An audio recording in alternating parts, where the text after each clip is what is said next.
There are a few principles of development which applies to most species, including humans.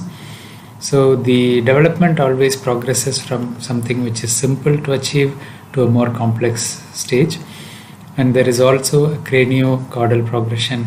So the head control comes first, the back starts straightening, then the child can sit, and then the walking comes. So this is the craniocaudal progression.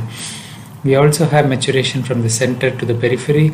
So the fine motor using the hands and building objects and things like that, it comes after you have stabilized the proximal part in the shoulder, the trunk, the head and neck. So obviously the head control comes first, then you have stability of the trunk, then the what we call the upper limb girdle, then the hands get control.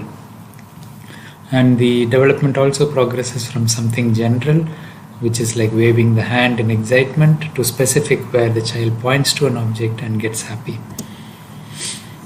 Within the same field, you may have sequential development.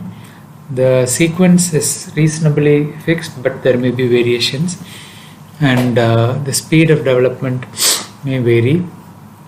There are common variations. For example, a child may crawl or may not crawl, and bottom shuffling pattern can be seen in the children who don't crawl.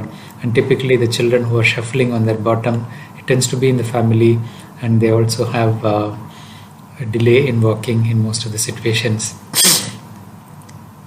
The rate of development may be different in different fields. So we will be looking at what the different fields are. For example, the fine motor may grow at a different pace to the gross motor milestones. The child may start walking before they can develop a pincer grasp, or it may go the other way around. A child is very adept at finger usage of the finger, but they are lazy. They don't want to stand up and walk. And in girls, the language development goes ahead of the other fields compared to boys. So this difference in rate of development may be called dissociated development. There is a range, obviously, depending on your stimulation and things. So a child who is more stimulated by the older siblings to run around may do better in the motor tasks than one who is always sitting at home and watching the television. So they don't do well in the motor aspect. So this is due to the stimulation aspect. But if it's going beyond a certain range, then the dissociated development may have warning signs. For example, if a child has tone abnormality in the legs due to cerebral palsy, for example, their walking may be delayed, while if their intelligence is bad, they may actually be able to speak, and their fine motor may not be affected if the upper limb is not affected.